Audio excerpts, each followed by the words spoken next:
Acana channel. நாம் இன்றைக்கி புடவையில் blouse இருக்கா இல்லையாங்கிறது எப்படி பார்க்கலாங்கிறத சொல்லித்தரேன். வித் ப்ளவுஸுன்னு புடவையில் கொடுத்துருப்பாங்க. ஆனால் அது எப்படி தெரிஞ்சுக்கிறது பார்க்கலாம். வீடியோக்குள்ளே போகலாம். அதுக்கு முன்னாடி வீடியோவை ஷேர் பண்ணுங்கள், லைக் பண்ணுங்கள், சப்ஸ்கிரைப் பண்ணுங்கள். இப்போ புடவையோட எஜ்ஜி எடுத்துப்போம். நம்ம புடவையோட கரைப்பகுதி எடுத்துப்போம். டேப்பும் இன்ச்சு டேப் எடுத்துப்போம். ஆனால் இந்த புடவையில் பாருங்கள், நமக்கு இதில் புடவையில் வித் ப்ளவுஸுன்றது அப்படின்னு கொடுத்துருக்காங்க. அதனால தான் இதில் எப்படி இருக்குன்றதை பார்க்கலாம். நார்மலாக 5-50 சென்டிமீட்டர் நார்மலாக எல்லாருக்கும் சரியாக இருக்கும் அளவு. ஆனால் 5-30 இருந்தாலும் சரியாக இருக்கும். அது ஒல்லியாக அப்படி இருக்கிறவங்களுக்கு அந்த அளவு சரியாக இருக்கும். ஆனால் மற்றவங்களுக்கு எல்லாருக்குமே 5-50 இருந்தால் தான் எல்லாருக்குமே அளவு கரெக்டாக இருக்கும். நம்ம டேப்பு எஜ்ஜில் பிடிச்சிப்போம். இப்போ நான் டேப்பு எஜ்ஜில் வச்சுருக்கேன். இது ஓரம் கழிக்க கூட அவ்வளோ தூரம் போட்டுக்காக வச்சேன்.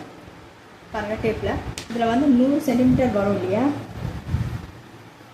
இந்த 100 வரும்போது இந்த பாயிண்ட்டு 1 மீட்டர், இது 1 மீட்டர். இந்த மாதிரி 5 முறை எடுத்துக்கோங்க. 5 மீட்டர்.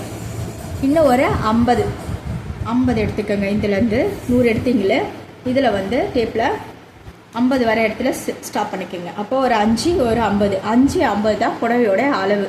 இந்த அளவு இருக்குன்னு தெரிஞ்ச பிறகு தான் மீதி இருக்கிறத ப்ளவுஸுக்கு வெட்டணும். சப்போஸ் புடவையில் ப்ளவுஸ் இருக்குன்னு போட்டிருந்தாங்கன்னா அதுலேருந்து 6-30 வரைக்கும் இருக்கும். அது ப்ளவுஸ் தனியாக இருக்கும் 80 சென்டிமீட்டர். அப்போ ப்ளவுஸை கிழிச்சிக்கலாம். நம்ம இந்த மாதிரி ஃபாலோ பண்ணி செஞ்சோம்னா கஸ்டமருக்கு அவங்களுக்கு தெரியாது அதில் ப்ளவுஸ் இருக்குன்னு சொல்லி கொடுத்துட்டு போயிடுவாங்க. நம்ம கிழிச்சிட்டு தச்சுட்டா அவங்களுக்கு அளவு கம்மியாக இருக்குன்னு சொல்லுவாங்க. நம்ம ஒரு வாட்டி செக் பண்ணி அவங்களுக்கு இன்ஃபார்ம் பண்ணிட்டோம்னா அவங்க சொல்லுவாங்க நமக்கு வேணும் வேணாங்கிறது. அதனால் இந்த வீடியோவில் இந்த ஐடியாவை ஃபாலோ பண்ணுங்கள்.